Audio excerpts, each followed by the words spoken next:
Fee reimbursement pay చేయలేక విద్యార్థుల పరీక్షలు కూడా పోస్ట్పోన్ అయ్యేటువంటి దుస్థితి ఈ రాష్ట్రంలో గతంలో ఎన్నడూ చూడలేదు. ఈ భారతదేశంలో ఏ రాష్ట్రంలో కూడా ఇంతటి దౌర్భాగ్యమైనటువంటి పరిస్థితి ఉండదు. మీరు ఒక్కసారి ఆలోచన చేయండి. ఫీ రియంబర్స్మెంట్ బకాయిలు చెల్లించకపోవడంతో డిగ్రీ పీజీ వార్షిక పరీక్షలు సకాలంలో జరగకపోవడంతో ఇటు విద్యార్థులు కాలేజీ యాజమాన్యాలు ఇబ్బంది పడుతున్నమాట వాస్తవం కాదని అడుగుతున్నా. ఉద్యోగస్తులకు ఇవ్వాల్సిన బకాయిలు పెండింగ్లు పెట్టడం వల్ల వారంతా అవస్థలు పడుతున్నమాట వాస్తవం కాదని అడుగుతా ఉన్నాను. చిన్న కాంట్రాక్టర్లు మాజీ సర్పంచులకు ఇవ్వాల్సిన బిల్లులు చెల్లించకపోవడంతో వారంతా అప్పులో ఊబిలో కూరుకుపోతున్నమాట వాస్తవం కాదని అడుగుతా ఉన్నాను. మరి ఇలాంటి వాటి మీద బిల్లుల చెల్లింపులపైన శ్వేతపత్రం ఖచ్చితంగా విడుదల చేయాల్సిందిగా మేము డిమాండ్ చేస్తున్నాం. ఇలా రైతులు, విద్యార్థులు, ఉద్యోగులు, కాంట్రాక్టులు, మాజీ సర్పంచులకు ఇవ్వాల్సినటువంటి వేల కోట్ల రూపాయలు బకాయి పెండింగ్లో ఉన్న తర్వాత కూడా వాటిని విస్మరిస్తూ కొంతమంది మాత్రమే బీ ట్యాక్సులు వసూలు చేసి మరి మీరు చెల్లింపులు జరుపుతూ ఉంటే ఎన్నిసార్లు మేము మాట్లాడినా కూడా దున్నపోతు మీద వాన పడ్డట్టుగానే ఉన్నది తప్ప ఈ ప్రభుత్వానికి చలనం లేకపోవడం ఇది ముమ్మాటికి ద్రోహం అని చెప్పి తెలియజేస్తా ఉన్నాను. అంతేకాదు ఇవన్నిటి మీద కూడా చాలామందికి ఈ బకాయిలు రాష్ట్ర ప్రభుత్వం ఎలా తీరుస్తుందో అన్న సందేహాలు ఏర్పడుతున్నాయి.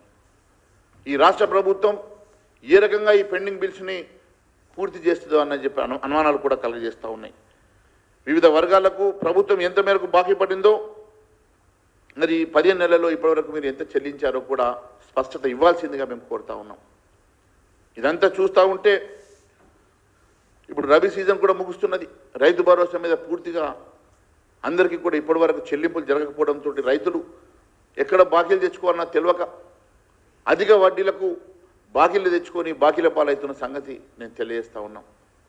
ఇటు ఒకవైపు బ్యాంకుల్లో కూడా వారికి రుణాలు దొరకక ఈరోజు మీరు ఇస్తామన్నటువంటి భరోసా సమయానికి రాక ఈరోజు పూర్తిగా రైతాంగం ఇబ్బంది పడుతున్న సంగతి నేను మరొకసారి గుర్తు చేస్తూ ఉన్నాం.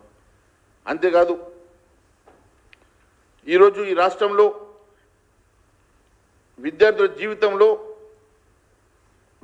జీవితంతో కాంగ్రెస్ పార్టీ ఏ రకంగా ఆడుకుంటా ఉన్నదో, వారి జీవితంతో ఏ రకంగా చెలగాటం ఆడుతూ ఉన్నదో ఈరోజు ఫీ రియంబర్స్మెంట్ చెల్లించకపోవడంతో వారి వార్షిక పరీక్షలు కూడా సమయానికి జరగక డిగ్రీ పీజీ చెందినటువంటి విద్యార్థులు ఈరోజు ఇబ్బంది పడుతూ ఉంటే మరోవైపు మేనేజ్మెంట్ కూడా ఇబ్బంది పడుతున్నటువంటి సందర్భం కనబడతా ఉన్నది. ఒకవైపు బాసరలో IIITలో మీరు చూస్తూ ఉంటే కాంట్రాక్ట్ ఉద్యోగస్తులు PhD చదువుకొని ప్రొఫెసర్లుగా, అసోసియేట్ ప్రొఫెసర్లుగా పనిచేస్తున్నటువంటి అనేక మంది గత నెల రోజుల నుంచి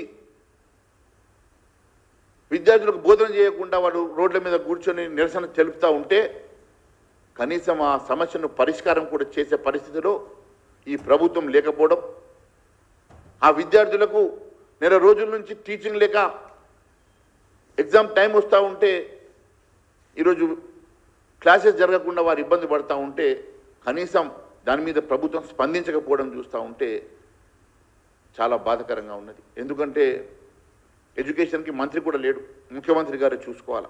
మరి ముఖ్యమంత్రి గారి దృష్టికి వచ్చిందో లేదో IIIT అసోసియేట్ ప్రొఫెసర్లు మొదటిసారి రోడ్ల మీద కూర్చొని వారి జీతాల కోసం అడుక్కునే దుస్థితి ఈరోజు వచ్చిందంటే ఇంతకన్నా బాధ ఇంకొకటి లేదని చెప్పి తెలియజేస్తా ఉన్నాను.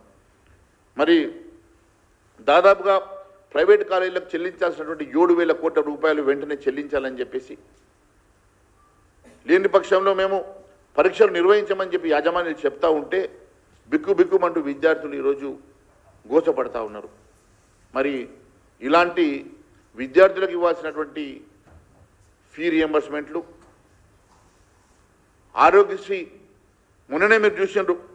ఆరోగ్యశ్రీలో జనవరి 10వ తారీఖు నుంచి 10 రోజుల పాటు సేవలు నిలిపివేస్తే వారిని పిలిపించుకొని మాట్లాడి అవన్నీ కూడా క్లియర్ చేస్తామని చెప్పి, వారి పెండింగ్ బిల్స్ అన్ని క్లియర్ చేస్తామని చెప్పి మీరు మాట ఇచ్చి మరి మాట తప్పడంతో మళ్ళీ వాళ్ళు ఇంకో 15 రోజుల్లో మళ్ళీ సమ్మె వెళ్ళడానికి వారు మళ్ళీ ఇదే రకంగా నిరాకరణ చేసే విధంగా వారు నిర్ణయం తీసుకునే పరిస్థితి ఉంటే దాని మీద కూడా ఆరోగ్యశ్రీ మీద కూడా స్పష్టత ఇవ్వడం లేదంటే ఈరోజు ఈ రాష్ట్ర ఆర్థిక పరిస్థితి ఏ రకంగా ఉన్నదో, మీరు ఏ రకంగా డిసిప్లిన్ లేకుండా ఈ ఆర్థిక పరిస్థితిని గాడి తప్పిందో, ఏ రకంగా ఈ రాష్ట్ర ఆర్థిక పరిస్థితితోటి మీరు ఆటలాడుకుంటా ఉన్నారో స్పష్టమవుతా ఉన్నది.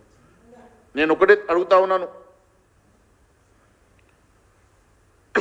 ఈ ఆవేదన గతంలో అనేక సార్లు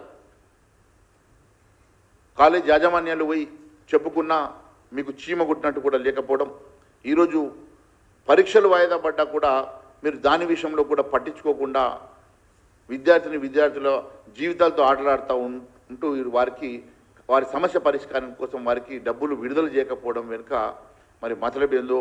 కానీ సమయానికి బడా బాబులకు మాత్రం మీరు పెద్ద పెద్ద బిల్లులు రిలీజ్ చేయడం, మీ మంత్రులకు సంబంధించినటువంటి కంపెనీలకు సైతం ఈరోజు 100 కోట్ల రూపాయలు మీరు ప్రియారిటీ బేసిస్ మీద బిల్లులు ఇవ్వడానికి 100 కోట్ల రూపాయలు మీ దగ్గర ఉంటాయి. కానీ ఫీ రియంబర్స్మెంట్ కోసమో ఆరోగ్యశ్రీ పథకాల కోసమో మీకు డబ్బులు చెల్లించడానికి నిధులు లేవనడం వెనుక ఆంతర్యం ఏమున్నదని చెప్పి అడుగుతా ఉన్నాం.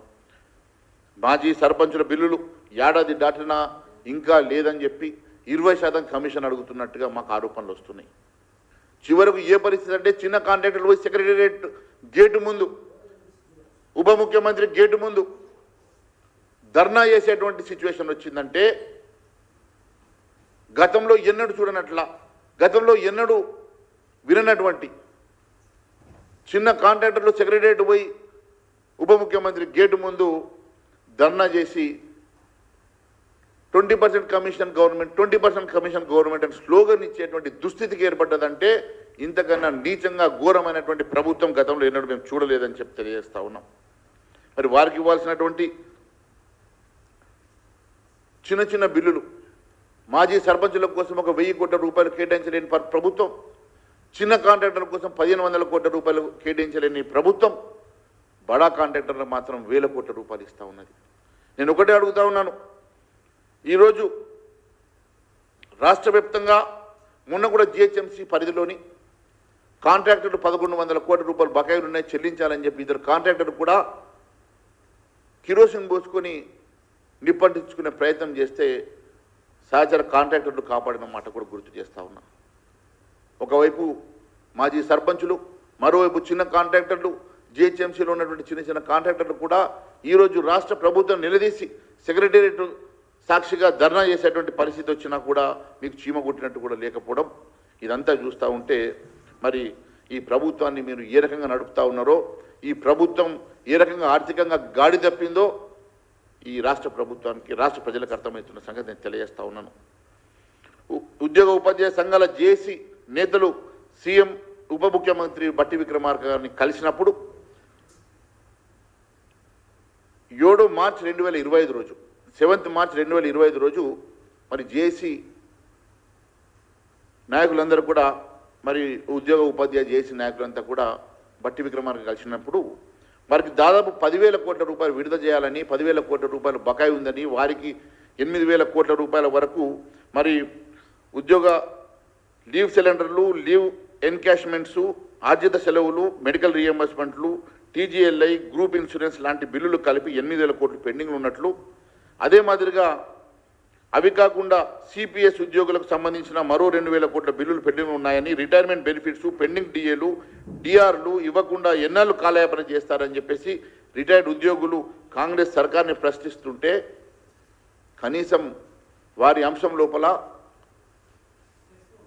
సమస్య పరిష్కారం చేయాలనే ఆలోచన లేకుండా మరోవైపు మీరే ప్రజల్ని వారి మీద కుసగొల్పేటువంటి ప్రయత్నం చేయడం, ప్రజలకు ఏం సంబంధం అని అడుగుతున్నా.